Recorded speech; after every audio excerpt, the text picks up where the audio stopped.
Good times create weak people. Weak people create bad times. Bad times create strong people. Strong people create good times. My whole thing is leaders anticipate, losers react. If you can anticipate what's coming, you can really take advantage. If you wait till it hits you, you're in trouble. The biggest problem people have is they think they're not supposed to have any. Problems are the fuel for growth. It's like if you don't have any problems, you're either a liar or you might call them challenges. It feels better. I understand that. Anybody who doesn't have problems is either totally asleep at the wheel or they don't have much of any kind of a life. But then there's fulfillment.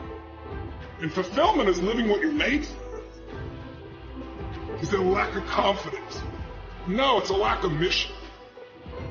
I like winning. I like being the best at what I do. So I'm not going to settle for less than that. Why would I?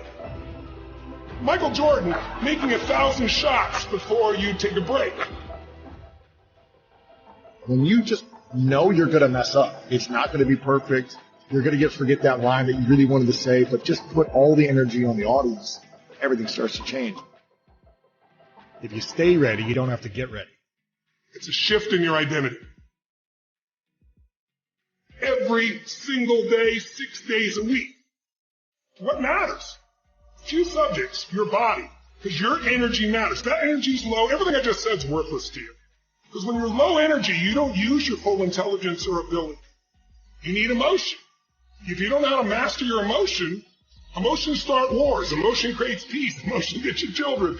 Emotion is what can make that business work or fail. And most people don't know how to direct their own emotions. Let me be conscious about feeding my brain things that are going to give me not only inspiration, but insight and skill and tools. 68% of the Fortune 1000 were started in either a recession or a depression. Well, the first skill you got to master to be great is the ability to recognize patterns. When humanity recognized the pattern of the seasons, the whole world changed. Because we went from hunter-gatherers trying to survive from place to place where we're exposed to everything to, wait a second, if we plant in the springtime, we protect in the summer, we reap in the fall, and then we hang on to some of that so we can live through the winter. That created communities for the first time, and then eventually cities and states and countries. So that changed the world. What will change a person's life is when you realize there's also a set of seasons in your own life.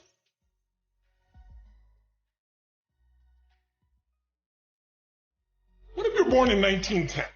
World War I ends, the world looks like it's a great place, new technology, cars, radio, and then what happens? An explosion of abundance, the roaring 20s. And so you're a kid, you're 14, 15 years old, and you're like, I can't wait to get a car to go.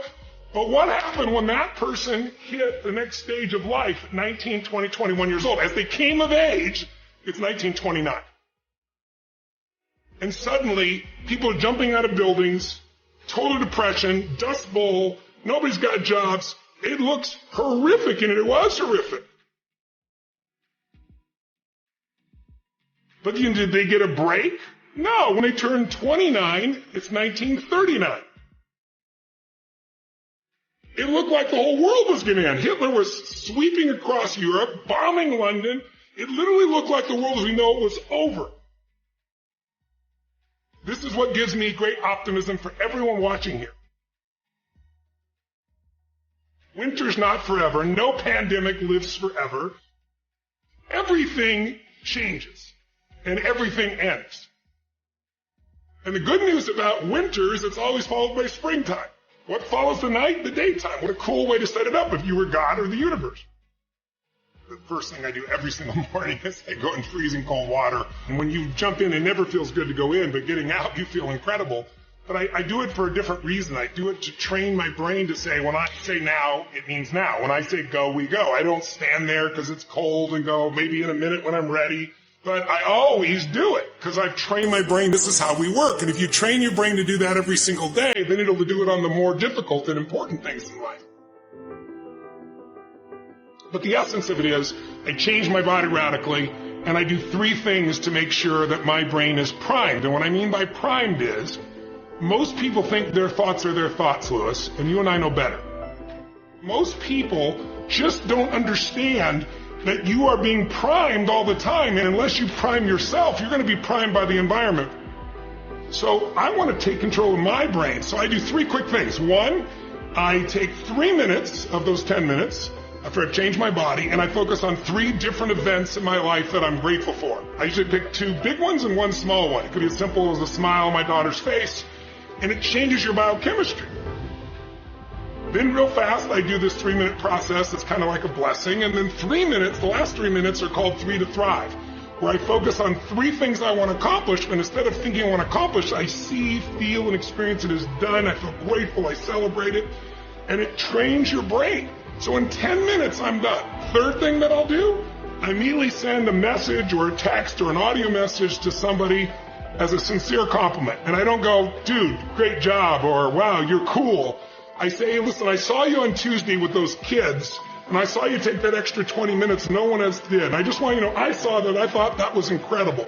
So I'm always very specific, so they know it's not just some positive thinking bullshit call, it's sincerely doing it. It makes me constantly look for the good in the people I work with. 4th thing I do is whatever I don't want to do, the most challenging part of the day. What's a story we all love? It's the comeback story. It's the comeback. It's the Rocky. It's that music where all of a sudden you step back up and you take control and rock. Good times create weak people. Weak people create bad times. Bad times create strong people. Strong people create good times.